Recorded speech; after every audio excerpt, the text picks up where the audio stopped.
السلام علیکم. ہم جھیل سیف الملوک میں موجود ہیں. ہم اس حنیف بھائی سے ملے ہیں. یہ یہاں کے لوکل ہیں. ہمیں یہ جھیل سیف الملوک کے بارے میں سٹوری بتائیں گے, جھیل سیف الملوک کے بارے میں. جی السلام علیکم. وعلیکم السلام. جی سر آپ کہاں سے ہیں؟ ہم اسلام آباد سے آئے ہیں. اچھا. سر میں یہاں کا رہنے والا ہوں. میرا نام ہے محمد حنیف اور میں یہ جھیل کے بارے میں آپ لوگوں کو پوری انفارمیشن دے رہا ہوں. جناب یہ ایک مرتبہ کا ذکر ہے کہ ایک شہزادہ تھا مصر کا. اسے جی ایک دفعہ خواب آیا, اشارہ ہوا شہزادے سیف کو. خواب میں اس نے یہ والی جھیل کو بھی اس نے دیکھا اور پری کو بھی دیکھا. پری کا نام تھا بدر جمال. جی بدر جمال پری جو تھی بہت خوبصورت پری تھی. سب پریوں کی ملکہ اور شہزادی تھی. صبح کو اٹھ کر شہزادے سیف نے اپنے والد کو یہ خواب سنایا. سچے دور تھے. والد اس کا جو تھا جی مصر کا بادشاہ تھا. بادشاہ نے کہا کہ بیٹا وہ پری جو ہے ناری ہے. ناری چیز آپ کو نہیں مل سکتی. ناری مطلب ہوتا ہے آگ والی, نار سے بنی ہوتی ہے, اس لیے آدم ذات کو نظر نہیں آتی. شہزادے نے اپنے والد کو کہا کہ مجھے پری ملا یا نہ ملا ہے, میں جھیل دیکھنے ضرور جاؤں گا, اجازت دے دو. وہاں سے اجازت ملی ہے شہزادے کو اپنے والد سے. شہزادہ مصر سے نکلا ڈھونڈنے کے لیے, تلاش کے لیے. تو آتے آتے راستے میں اسے کوئی اللہ والا ایک ملا, ولی بزرگ. اس ولی بزرگ کا بھائی وہاں راستے میں مزار تھا, کوئی درویش ولی تھا. شہزادے نے اس نے پوچھا ولی سے کہ شہزادے آپ کس لیے جنگل میں گھوم رہے؟ شہزادے نے کہا کہ میں تو ایسی ایک جھیل ہے وہ جھیل دیکھنے جا رہا ہوں. اس ولی بزرگ سے شہزادے کو سلیمانی ٹوپی مل گئی. ٹوپی ملنے کے بعد اس کے قبضے میں جند آ گئی جنات. ان جناتوں شہزادے کو مصر سے اٹھایا, وہاں سے یہاں لا کر اتارا یہ جھیل پر. یہیں پر اس نے جھیل دیکھی, جھیل کی پہچان کی. شہزادے نے کہا کہ جھیل تو یہی ہے جو میں نے خواب میں دیکھی ہے. اب مجھے پری جو ہے وہ یہاں کیسے مل سکتی ہے؟ جنہوں نے کہا کہ اس کے لیے چیلا کریں, اللہ کی عبادت کریں 40 دن. شہزادے نے یہیں پر 40 دن چیلا کاٹے اور 40ویں دن کی بعد اس نے دعا مانگی. اسی دن میں کہتے ہیں کہ وہ پریاں یہاں آنے کے لیے آ رہی ہیں کوئے کاف سے.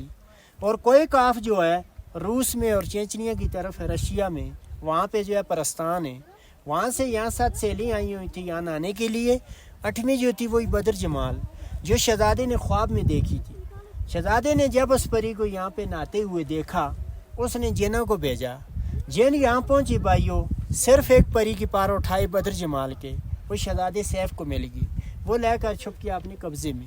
سب پریاں دوسریاں سہیلیاں جھیل سے باہر آئی ہیں, انہوں نے اپنے اپنے پار اٹھائے پہن لیے. اس کا نہیں ملا پری بدر جمال کا. اس نے پھر اپنی دوسری سہیلیاں سے پوچھا جو اس کے ساتھ یہاں پہ ناریاں تھیں. سہیلیاں نے بھی کہا کہ ہمیں کوئی معلوم نہیں. دوسری سہیلی بھاگ گئی واپس کوئے کاف کی طرف. بدر جمال وہ یہیں رہے گی اکیلی. پھر شہزادہ اس کے سامنے آئے. پری اور شہزادہ دونوں اس ناران کی طرف چلے گئے, روانہ ہو گئی. اس ناران میں بھائیوں انسانوں کی بادی نہیں تھی, یہ جنگل بیابان علاقہ تھا. دوسری سہیلی کو ایکاف پہنچ کی ہے.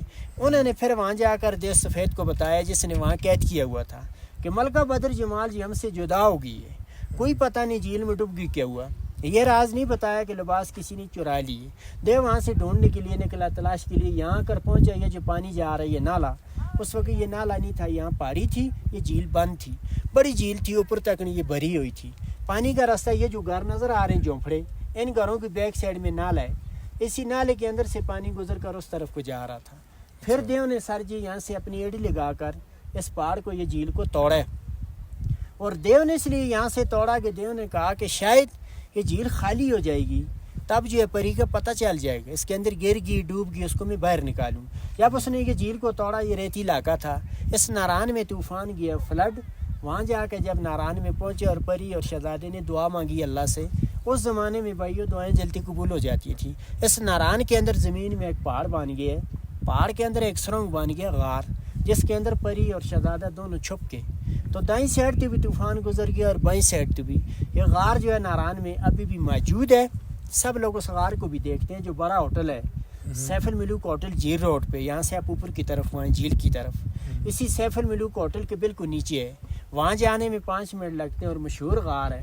اس غار کے اندر لائٹ نہیں جلتی, وہاں سے ٹھنڈی ہوا آ رہی ہے. مشہور غار ہے. دیو سوے جو تھا جس نے یہ جھیل کو توڑا, وہی دیو بھائیوں پری کو ڈھونڈا ڈھونڈا دیو صحیح تک پہنچ گئے. دیو صحیح آ رہی ہے اسکردو سائڈ میں. وہیں وہ دیو کسی پہاڑ کے ساتھ, وہاں جا کر وہ دیو پہاڑ بن گیا اور پتھر بن گیا.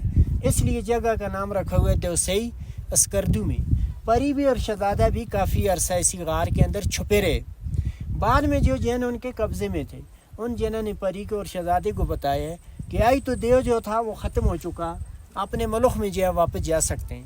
ان جنہوں نے پری کو اور شہزادے کو دونوں کو نکال کر انہوں نے لے کر مصر کو پہنچائے. اس کے نام کی وجہ جی جھیل کا نام جو تھا جی مشہور ہوا, اس کی تعریف بنی ہے. اس کے بعد یہاں لوگ آنے شروع ہو گئے.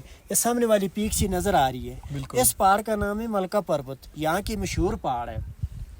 اس پہاڑ سے بڑے بڑے کوپے ماہ گرے, فارنل گرے, ایڈونچر کلب والے گرے, لیکن چڑھ کوئی نہیں پایا. اس کے اوپر یہ کہتے ہیں کچھ جنات کا اثرات ہیں, جو بھی جاتے ہیں وہاں سے جن ان لوگوں کو دے کے نیچے گرا دیتے ہیں. یہ ایک 98 کا واقعہ ہے, یہ میں آپ کو آنکھوں دیکھی بات سنا رہا اور بتا رہا ہوں. 98 کی بات ہے. لاہور کا ایک بندہ تھا راشد بٹ, اسی پہاڑی کو سر کرنے کے لیے جا رہا تھا, اسی سے گرا ہوئے. ڈیڈ باڈی گم ہو گئی تھی, ہم لوگوں کو ملی ہے 14ویں دن کے بعد, جس نے کیٹو سر کی ہے. کیٹو 29,000 ہے, یہ 17,500 ہے. یہاں کی اونچائی 10,500 ہے. اس کی گہرائی ناپنے کے لیے ایک انگریز آیا تھا. اس انگریز نے 5 من رسا, 40 کلو ایک من ہوتا ہے, آگے 10 کلو کا لوہے لگا کر اس کے اندر پھینکا اس کی گہرائی ناپنے کے لیے. وہ رسا جو تھا زمین کی تہہ تک نہیں پہنچا, اس کی گہرائی کا پتہ تب بھی نہیں چلا. اور یہ خون کی طرح گہری ہے, یہ صدیوں پرانی جھیل ہے. یہ چاروں طرف آپ لوگ دیکھیں, آپ کو کہیں سے پانی آتا ہوا نظر آ رہا ہے. یہاں سے یہ پانی جا کتنا رہا, اس کا پانی اندر سے آ رہا ہے. یہ نیچرل ہے, اس کو کسی نے کھود کر نہیں بنایا, اللہ کی قدرت سے بنی ہے. اور اس سال اس کا لیول کافی نیچے, اس کا لیول کم ہو چکا ہے. اس کا لیول وہاں تک تھا, اور یہ جو ہے اس کے لیول اوپر تک ہے. سال برفیں کم پڑی ہے, ورنہ اس نالے میں گلیشیئر ہوتا تھا. اس نالے میں جب میلٹ ہوتے تھے وہ پانی میں اسی کے اندر شامل ہوتا تھا. اب اس کا وہی پانی جو اس کے اندر سے آ رہا ہے. چاند کی 14ویں رات جب ہوتی ہے, فل مون ہوتا ہے, اس کا دیکھنے والا نظارہ وہی ہوتا ہے. چاند کا پورا عکس پڑتا ہے, ان پہاڑوں کا عکس ہوتا ہے. یہ جھیل میں نظر آتے ہیں شیشے کی طرح. جھیل میں چھوٹے چھوٹے ستارے پھوٹتے ہیں, اس میں لائٹیں گھومتی نظر آتی ہیں. اس رات کو یہاں پہ ہزاروں خیمے ہوتے ہیں. آپ کہیں کہ دنیا کا جنت یہی ہے. شرط ہے کہ موسم صاف ہو, تو تب آسمان میں بادل نہ ہو, تب یہ نظارہ ہوتا ہے. یہ معلومات ہے جی, ختم ہوگی. اللہ حافظ. ماشاءاللہ ماشاءاللہ, بہت اچھا لگا حنیف بھائی آپ سے یہ سٹوری سن کر, یہ جھیل سیف الملک کے بارے میں. اور آپ کو پسند آئی؟ بہت پسند آئی, ماشاءاللہ ماشاءاللہ. تو ابھی میں نے آپ کو جلدی میں سنا, یہ آپ کے پاس ٹائم کم تھا. بالکل, ہمارے پاس ٹائم کم ہے. ہاں جی, ابھی ہم نکل رہے ہیں. سوچو میں گم ہو گئے تھے.